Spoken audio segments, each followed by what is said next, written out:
Barret Edelstein here, your celeb expert and your Celeb Savant. Celeb Savant is a weekly entertainment show. We have long-form career retrospective type interviews with celebrities, singers, actors, and industry experts. Ard Matthews is a singer that I saw at the Parklife Festival and the Johnny Clegg tribute concert in 2022. And I loved his music. I've always loved Just Jinjer's music and his voice. I thought, cool, another artist I'd love to interview for my podcast. So after one of the concerts, I approached him and asked him if he'd be agreeable to be interviewed for the podcast. And he said, cool. So we swapped numbers and we organized the interview. Over the course of the last decade and a half, well-known singer and songwriter Ard has been honing his craft and moving people the world over. As the frontman of South African band Just Jinjer, his indelible lyrics and melody arrangements led the way to the incredible success of their debut album, All Comes Around, becoming one of the biggest selling rock genre albums of all time in their native country, South Africa, achieving double platinum status in its first year, with the follow-up album Something For Now reaching the same status a year later. Just Jinjer have shared the stage with many iconic local and international artists on many stages across the world. Most notably at the Nelson Mandela 46664 concert, Johannesburg in 2009, where they performed with the likes of the Goo Goo Dolls, Annie Lennox, Razorlight, Ludacris, Corinne Bailey Ray, Peter Gabriel, Live, and Angelique Kidjo. They have also performed support duties and shared the bill with many international stars such as U2, Counting Crows, Def Leppard, INXS, Maroon 5, One Republic, Hootie and the Blowfish, The Strokes, and many more. On their own, Just Jinjer have performed many sold-out arena shows across South Africa. Please note that I recorded this interview with Ard in December 2022, just before he was about to embark on his Cape to Rio race. I pushed out the release of the interview to when he returned from his journey. Up next on Celeb Savant, we've got Ard Matthews. Where do we find you in the world? What's happening in your life? And how are you doing? I'm glad we finally managed to figure this out. I'm in Cape Town, and it is. I mean, everyone says silly season, but it truly is, and it's the worst time to be doing the last minute prep for what I'm about to attempt to do. So yeah, Cape Town, Hat Bay, and just going completely crazy with all the Cape to Rio prep that I'm busy working with. We leave the 2nd of January, so we have very little time left, and I am probably panicking a little bit at the moment. What are you doing from the 2nd of January? I entered the Cape to Rio sailing race. Okay. So I entered that in July already, and I've been working extensively to prepare for it. One of the big things being, apart from the work on the boat and trying to get sponsorship and all these things, is also upgrading my skipper's ticket to Offshore Yacht Master. And yeah, we leave on the 2nd of January. Seven of us, a motley crew, non-stop straight to Rio, and it's I've never done a crossing before, so it's I've bitten off quite a bit, but I'm not one to do. I do deep end stuff by the looks of things. And how long will that take about? We're hoping for 20 days, but it could be 25, and the cutoff is we have till the 2nd of February, so we have a month to do it. And then do you sail back afterwards? Yeah, it wasn't actually originally the plan, but we just I've got the best berth at the V&A. At the waterfront right outside the Victoria Alfred Hotel, and I still have that lease for another 2 years. So I was just I think the new thinking is to get back home, take stock of that epic trip, but the trip home is 1,000 times more difficult than going to Rio, because you have to come back through the Southern Ocean, and it is challenging, to say at the very least. And as of right now, I'm not even terribly sure that I'll be on that. I'll have to see how I fare going to Rio. Otherwise, I might get crew to get that back, and I'll whisk out and just hop on a plane. So let's put it out there that it'll all be fine. Smooth sailing, literally and figuratively. Exactly. Let's see. Hopefully, yeah. But I've done a lot of prep, and so safety wise, we should be okay. But you just you never know. It's the ocean. The ocean doesn't play, and it doesn't want you there. So we're going into it with that in mind, and we have tremendous respect and a healthy amount of fear. Ard, let's take it back to the beginning of your music career. So tell us, when were you invigorated or inspired, or what was that first element where it was like, cool, I want to get into the music industry? I was really studying to be a lawyer, and I had all the marks all the way through school. And then in standard 9 or 10, I joined a death metal band as a drummer. That's when marijuana was first introduced into the into the scene. I was a very late bloomer, even though I was from the Bluff, and our slogan is rough and tough, and we smoke the stuff. I never touched it before then. So I dabbled for the first time at the end of high school. And I wouldn't say that was directly related to the marks dropping, although everyone would beg to differ or question. But I think it was just my obsession with playing in this band, and everything else became a little bit less important. So I went from, and people don't believe this, I had dreadlocks my whole life, but unfortunately I'm literally highly allergic to THC, so I can't smoke even if I wanted to. So it was just the typical high school kind of dabbling that I did, that I think everyone has done at some stage. And I went straight from a trick and decided to go and study drums, much to my mother's delight. But I still didn't know that I was going to be a singer. I wanted to be a drummer, and I was a drummer, and I got a degree, and I studied it quite intensely. And then it was only in that year that I realized that I could sing. Weirdly, I started playing only later that year, and started learning a couple of cover songs, and was told that they sound as good as the original. And yeah, that was a launch pad. Previously to that, did you not realize, or had you not sung publicly? No.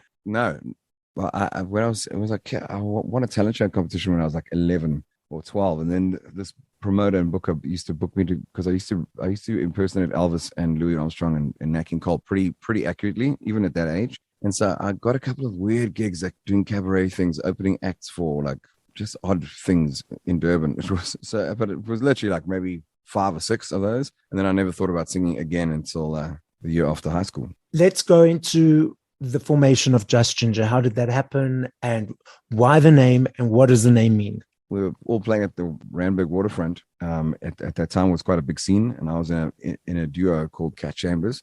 And Brent was in a band, Brent, Vernie, and Tux were in a band called Tri-Funk Era, and they were just cooking the cover scene completely. So they would watch me in their breaks, and I would watch them in their breaks. And one day Brent just called me and said, "Hey man, you're going to be the singer of our band," because I'd just written Shallow Waters then, and I was playing it live. And he said, "Yeah, you're going to be the singer." And I was like, "Okay, cool, you guys rock. Of course I want to be the singer." And then of course we couldn't be Tri-Funk Era because there was 4 of us.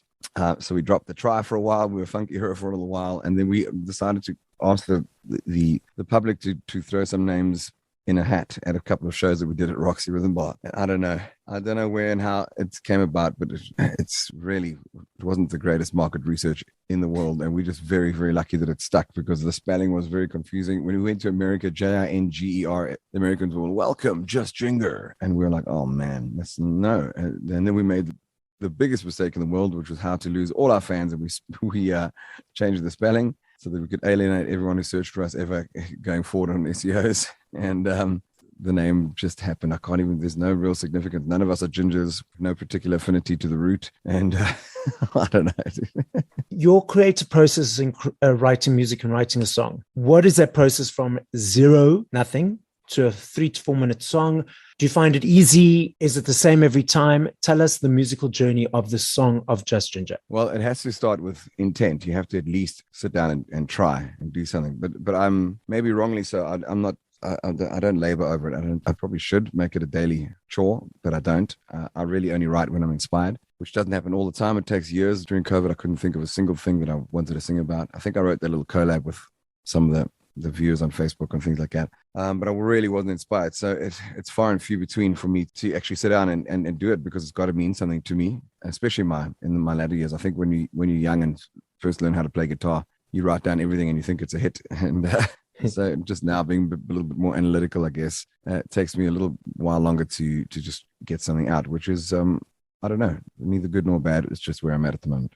And then do you write with the band, or is it yourself writing music and songs solely? Yeah, I wrote the majority of the songs. It's that first album, Brent had written quite a few, and then he collabed with me on a couple, but kind of from then onwards, we just went through my catalog. So, and, I've been doing solo stuff since 2011, 2012. And a lot of the times it starts with just words that I have, or I could have a melody that sits around forever. And then one day I just go, okay, this thing has to come out now. Yeah, as I say, I try not to force it. I used to claim that I don't get writer's block because I don't try and write and then get blocked. But that's it. If I don't write for a while, that's actually technically writer's block as well. But it's not block, it's just laziness.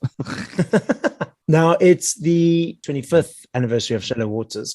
and you brought a whole bunch of your friends onto that track to re-release it. How did you decide who to include? I was just going to get one or two people maximum. So my initial go-to people, because Arno stays down the road and Ross, whenever he's in town, we dear friends. I'm dear friends with everyone, but I was just like, oh, but this thing's growing into a monster. And it was one of those days that I had some nice clarity, and I could see them coming in the different places and at the different timings and things like that. And then I just called them. I was like, hey, Corin, are you around? You want to come sing on Shallow Waters? And the response was beautiful. It was overwhelmingly yes and positive. And they all came and sat in this very studio that I'm in right now, in front of me on my grandfather's red chair, of which I have photographs of all of them singing on that same mic. And they just came in one by one. But the whole thing took like a year, And, oh, wow.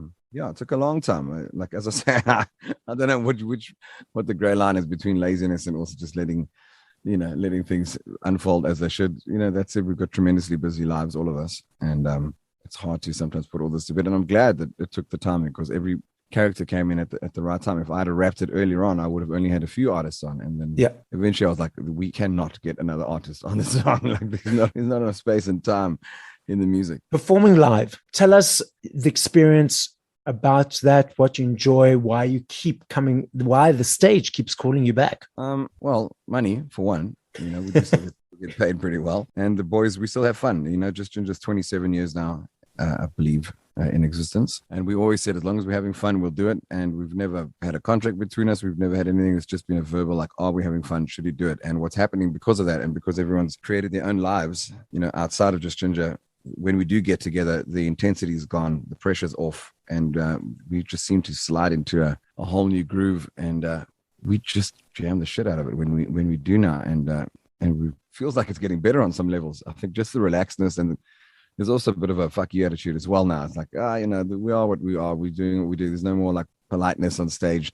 Yeah, we're not rude. It's just a self-confidence thing, and it's just, so we actually got a bit more swagger these days, which is quite cool. So besides performing live, is it mainly yourself now with releasing music? Is it releasing solo stuff, or is it still going to be moving forward the band? Jinjer hasn't made many plans to record. I don't know why. Also, we are geographically separated. They're all in Johannesburg and I'm here, so it's hard. For I either have to fly up or they have to come down. It's not like living in the same town. You go, hey, let's jam. So it now becomes, especially with family lives and producing lives and all the lives we have now, you're like, you have to make a concerted effort. So the answer to that is that the window is not closed. We will, but it will take effort from all of our sides to get it done. And I hope so, and I'm open to it, when and how, and if our health stays. And we're now we're at the age where every decade becomes a gift, and without laziness. Try and get rid of the laziness. Although I can't be pointed out for laziness in this last year and what I've achieved with what I've done while I've been trying to get a damn boat across the Atlantic. It's just an application. I think maybe once this itch is scratched, I think I'll come back with a renewed vigor. I'm getting pretty tired of social media, and it's so hard because you do something cool and you have to self-promote as an artist. You are that's your biggest thing. And like, then there's TikTok, and then I'm like, oh. Yeah, I feel like I really don't, and you either and then you get a PR company, but then there's so much you've got to do for all of them, and that's not laziness. It's also just like how much of my life do I want to actually live consciously, or am I just continuously self-promoting? And I see people using their platforms to self-promote, which I do and which we should, but also just want to go every now and then, I just want to take a picture of a squirrel, and let people know this is also who I've got in my garden that morning. Do you know what I mean? It's like, it's not all about bloody self-promotion, because life is very short. It's all going to end sooner than we know, and we got it. So I'm in the appreciation phase. I'm in the cherish the moment. Yeah. Seize the moment phase, which is why I'm doing such an audacious project. Because I don't know when I'm going to be able to have the health that I'm in and be as fit as I am, which is not super fit, but I'm just healthy. I'm good. I don't know when I'm going to do it, and I could have more money in the bank, and I could be more calculated, but I might have a gammy leg or something. You know what I mean? I'm focusing on that now. But I am taking all my gear on the boat, and hopefully it doesn't get wet in the first 2 days and all fry up. So anything that survives the first couple of days of that trip, which is pretty gnarly, I'll have it in flight cases and things like that, so it should be okay. But the idea is to record along the way. There will be time, and there'll be no signal, and no one will be buzzing me and beeping, and which I can't tell you how much I'm looking forward to, is just switching off entirely. And then I'll have a body of work, because what I do well in between my laziness, when I am left to my own devices and I'm not distracted by social media, and I actually end up writing. That's what I do. I am a writer, and it's a little gift that I've only recently really come to appreciate and acknowledge. And so when I get given some space and time, that's what I tend to naturally gravitate to. So I'm hoping that I will have a nice, hopefully just a good couple of songs that were inspired, and you can hear the ocean in the background. I think it'll be pretty rad. This itch you're talking about of scratching, this Cape to Rio epic, what was it about that you wanted to do? Why that specifically, and not, say, for example, the Comrades, or could just go bungee jumping? Or what was it about the Cape to Rio that was calling you? Well, I bought a boat 2 months before the pandemic, which is, bad idea to ever buy a boat ever in the first place. And then it's an even worse idea to buy it just before a global shutdown. So I've spent 3 years working on this thing. And I just, in the middle of this year, I was like, well, are we ever going to leave and do something? Or we're just going to sit around Cape Town and charter and work and charter and build and fix and fix and build and fix. And so this was just a kickstart for me, especially to have a target, which I haven't had for a long time. Being a free agent and my own boss, it's like, I do call the shots, but they become quite repetitive, like you'd work the whole year, then there's corporate season, then there's New Year's, and then there's these tours, which I'm grateful for honor.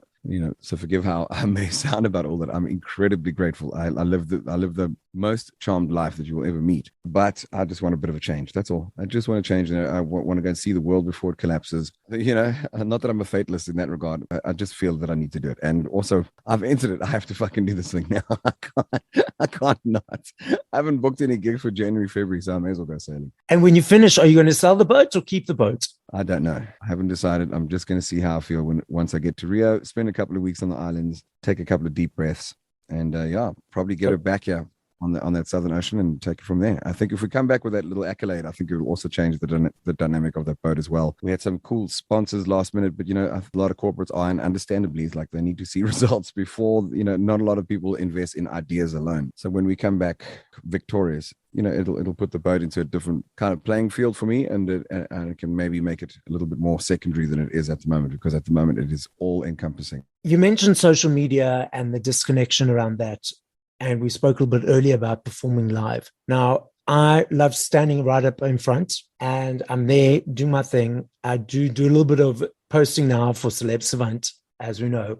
But I find that a lot of people around me, especially near the front, have their phones up the whole time, trying to get the perfect video, the perfect shot, the perfect whatever they're trying to get. For you, as the receiving end of seeing a whole bunch of phones in front of your face compared to just the people being in the moment, does that frustrate you, or have you just accepted it as it is now? I'd pay little attention to that. It's just human nature. We all do it.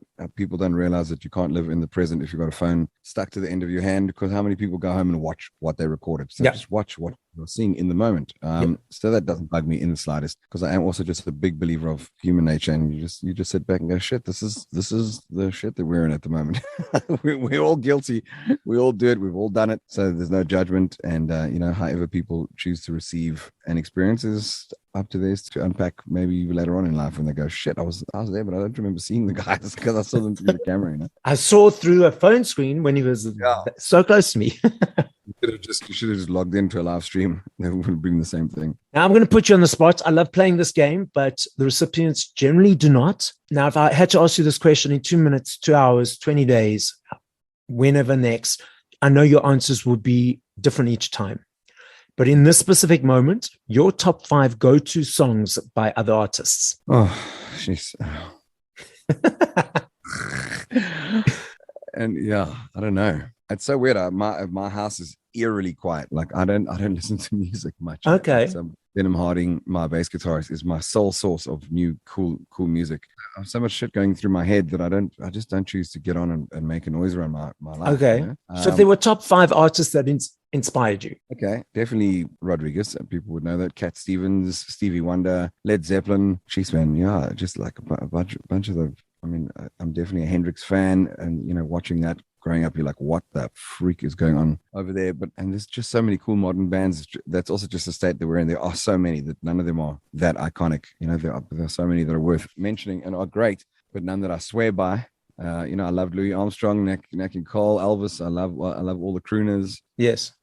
Frank Sinatra. I dig the big band stuff. I So I wouldn't say there's any or any like five in particular of modern. Yeah. So those basics that I shared with you would kind of be the bread and butter for me.